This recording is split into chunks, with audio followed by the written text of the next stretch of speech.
Latest updates ఎప్పటికప్పుడు పొందడానికి big TV WhatsApp channel follow అవ్వండి. లింక్ డిస్క్రిప్షన్ లో ఉంది. ప్రస్తుతం ఉన్న సమాజంలో కుటుంబ బాధ్యతలు ఇద్దరు వీరు సగం పోషించాలి, కానీ అన్నీ అందరూ చేస్తున్నారు. దాన్ని ఎలా బ్యాలెన్స్ చేయాలంటారు ఆ ధర్మాన్ని? అంటే ఇప్పుడు ఆడవాళ్ళు చేయవలసిన పనులు ఆడవాళ్ళు చేస్తూ మగవాళ్ళు చేసే పనులు కూడా ఆడవాళ్లే చేస్తున్నారు.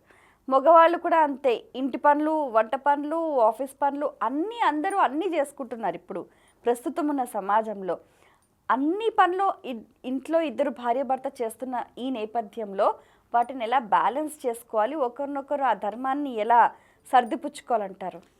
ధర్మాన్ని అంటే కాలానుగుణంగా కొన్ని ధర్మాలు మారుతుంటాయి. అంటే మనకి యుగ యుగానికి కూడా ఒక ధర్మం మారుతూ వస్తుంటుంది. ఆ ధర్మం మారుతూ ఉన్నప్పుడు ఏమిటి, ఉదాహరణకి ఇప్పుడు ఈ కాలంలో అది వరకు రోజుల్లో స్త్రీలు ఇంట్లోనే ఉండేవాళ్ళు, ఇప్పుడు ఉద్యోగాలు చేస్తున్నారు. అలానే భర్తలు సహకరిస్తున్నారు, భార్యాభర్తలు ఇద్దరు కూడా సహకారంతో ముందుకెళ్ళటం అనేది ధర్మమే. అది తప్పేం లేదు. కేవలం భార్య జాబ్ చేయకూడదు అనేది లేదు ఎక్కడ కూడా శాస్త్రంలో. పురాతన రోజుల్లో కూడా చేశారంటే, పురాతన రోజుల్లో ఎక్కడ చేశారంటే గవర్నమెంట్ జాబ్స్ అలాంటివి వస్తే పురాతన రోజుల్లో కొంచెం మంచి క్వాలిఫికేషన్ ఉన్న ఆడవాళ్ళు మంచి జాబ్ చేశారు.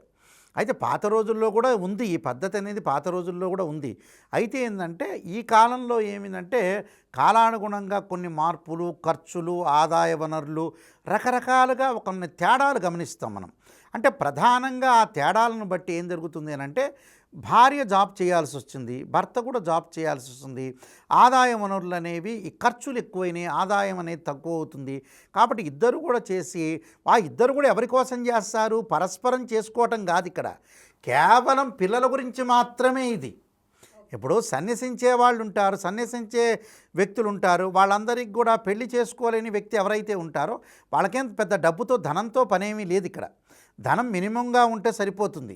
కానీ ఇక్కడ పిల్లలు ఉన్నారు కాబట్టి ఒకళ్ళొకళ్ళు భార్యాభర్తల యొక్క పోషణలకు కానీ ఆరోగ్యపరంగా కానీ ఇబ్బందులు లేకుండా ఉండటానికి ధర్మాన్ని పాటించి, ఇప్పుడు భర్త వంట చేయటంలో తప్పేమీ లేదు, భార్య వంట చేయటంలో తప్పు లేదు, స్త్రీమూర్తి కార్ డ్రైవింగ్ నేర్చుకున్నా జాబ్ చేసినా తప్పేం లేదు, దానిలో తప్పని ఎవరు అనరు. ఎందుకంటే అది విద్య, అది వంట చేయటం ఒక విద్య, కార్ డ్రైవింగ్ చేయటం ఒక విద్య, అది ఒక విద్యలో ఒక భాగం. అది అంటే టెక్నికల్ విద్య. అది ఇప్పుడు కేవలం చదువుకోవటం, మ్యాథ్స్, ఫిజిక్స్, కెమిస్ట్రీ చదువుకోవటమే కాదు, అది కూడా ఒక విద్య. కాబట్టి అందరూ నేర్చుకొని అందరూ చేసుకోవటంలో తప్పు లేదు, పరస్పరం ఇద్దరూ సహకరించుకోవటంలో ఏమీ తప్పు లేదు. కానీ విభేదాలు రాకూడదు, నేను గొప్ప అనేది రాకూడదు.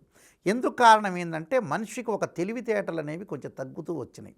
అంటే బుధారిష్టేతు సంప్రాప్తే బుధ పూజాంచకారయేత్ బుధధ్యానం ప్రవక్షాం బుద్ధి పీడోపశాంతే అంటారు. నవగ్రహ మంత్రాలు చెప్పేటప్పుడు బుధుడు బుద్ధి కారకుడు అంటారు. అంటే పునరపి జననం పునరపి మరణం, మనం ఉండేది లేదు, పెట్టేది లేదు. మహా అయితే 70 ఏళ్ళు 65 ఏళ్ళు బతుకుతాం. జస్ట్ భగవంతుడు ఏంటంటే మనం పాత్రదారులుగా సూచించి భూమి మీద పడేశారు. మనకి ఈ పాత్ర అయిపోగానే వేరే చోట అమెరికానో ఎక్కడో పుడతాం మనం, ఇండియాలో కాకుండా. అలానే సినిమా లాంటిది ఇది కూడా. అందువల్ల వీళ్ళకి ఏంటంటే బుద్ధి జ్ఞానం కలగాలి. కేతు జ్ఞానకారకుడు, బుధుడు బుద్ధికారకుడు. ఏముందిలే నా భార్య చెప్పినట్టు వింటాను అనుకున్న భర్తకి ఏమక్కర్లా, భర్త చెప్పినప్పుడు భార్య వినొచ్చు, తప్పేం లేదు.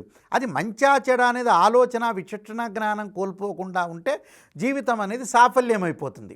ఎలాంటి గొడవలు లేకుండా, అరమరికలు లేకుండా, సర్దుబాటుతనంతో జీవితంలో లౌకిక జ్ఞానం వెళితే ఎక్కడ తగ్గాలో ఎక్కడ నెగ్గాలో నేర్చుకుంటే జీవితం అంతా వెళ్ళిపోతుంది.